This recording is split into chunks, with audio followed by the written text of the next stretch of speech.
はい、ネイティブインストゥルメンツファンクギタリスト。今回も解説を進めていきたいと思います。前回ですね、こちらコードといって音程のですね、コントロールを行いましたけども、今回引き続きましてこのグルーブズパターンですね、このあたりを詳しく見ていきたいと思います。まずですね、こちらアクセスしますと、こんな感じに並んでいます。ここがですね、C3 となっていまして、この部分になりますね。前回やりましたけども、この緑が基本パターン。ブルーの部分を押しているときですね、スライドだったりとか特殊奏法が発動して、離したらもう一回基本パターンに戻るという仕組みですね。一回やってみますと、基本パターンになりまして、ブルーの時はこうスライドが発動して、離しますともう一回基本パターンに戻ると。で、このパターンなんですけども、様々なですね、このようにジャンル用意されていまして、ダブルクリックでですね、簡単に読み込むことができます。例えばこうヒップホップというものを選びますと、すべてのですね、パターンが一斉にですね、変わります。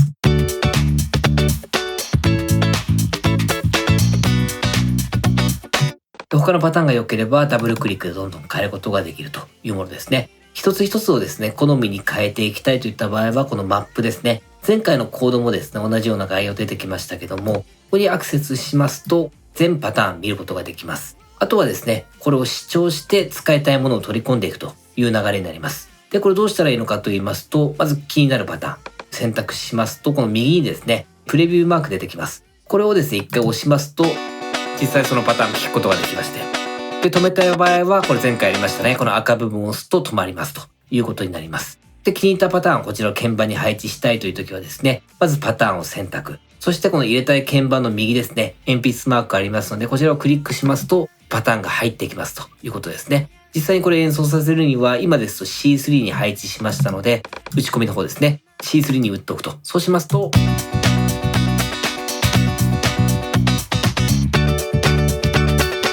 はい。そしてその次違うパターンが良ければですね、こう指定してあげればいい感じに。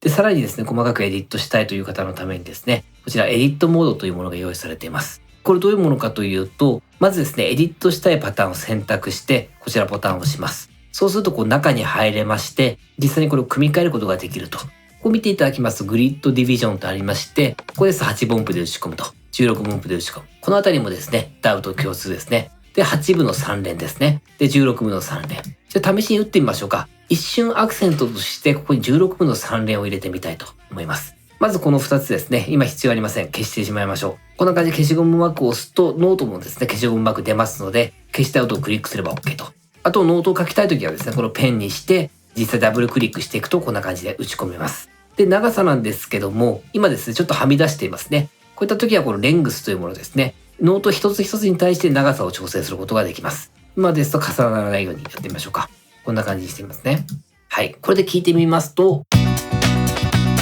はい。ちょっと今不自然な感じしました。これを自然に持っていきたいんですけども、今ですね、スムースといって一番よく使われる音色が選択されています。この左側見ていただきますと、588と書いてあります。これですね、ベロシティに近いニュアンスです。数字が高くなればなるほどですね、強いニュアンスのサウンドになりまして、下げれば弱い、優しいニュアンスになりますというものですね。このあたりをですね、ちょっと変えるだけでも、はい、さっきよりもだいぶ良くなりましたね。サウンドをですね、詰めることができると。スタッカートを混ぜたりとか。で、ちょっと強かったらこれ下げる。なんかでですね、使うことができます。で、ロングはもうその名の通りですね、長い音ということになりまして、ちょっと音をですね、聞いていただきますと、こんな感じになりますね。そしてクォーターもですね、これほど長くはないんですけども、実際ちょっと伸ばし気味の音になりますね。今後ですね、いりませんので消してみましょう。で、あとですね、ミュートなんかもあります。普通実音というのはですね、こういう風になりますけども、ミュートは実際音にはなってないんですけども、これを実音の間に混ぜると、カッティングっぽくなりますと。ですので、こう16分なんかでたくさん続くときに一発混ぜておくだけでも、はい、だいぶ自然になりますよね。そしてこれストロークというものがありまして、アップとダウンって言ってこう弾くときにですね、上から弾く、下から弾くっていうのがあります。で、これですね、全部例えば上から弾くダウンですと、ダウンアップ混ぜますと、だいぶ自然なニュアンスになるというか、通常デフォルトですと自動的にアップダウンになってくれるんですけども、たまにですね、ダウンになってしまっている時なんかはですね、交互になるように直していくと、さらにですね、それっぽいニュアンス出せるかなと思います。で、タイミングに関しては、今、例えばさっきの16分3連戻りますけども、すべてジャストに入りすぎていると、どうしても機械っぽくなってしまうと。このタイミングを、例えば今です。ちょっと前にずらして、こっちを後ろにずらすとか、こっちを前にずらす。よりですね、人間っぽいニュアンスを出すことができるというものになっています。そしてこのスライドアップはですね、こういった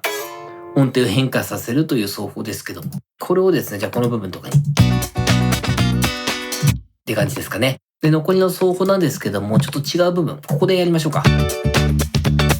このスライドアップオルトとかダウンオルト、そしてハンマリングオン、プリングオフとか、いったものはですね、押さえてるポジションに依存します。ですので、場合によってはですね、ポジションによってはこれが機能しなかったりとかしますので、このあたりですね、実際打ち込みながら確かめるといいと思います。まずですね、フォール聞いていただきましょうか。このあたりちょっと落としてみますね。で、ここを消すとこんな感じ。一拍落ちる感じ。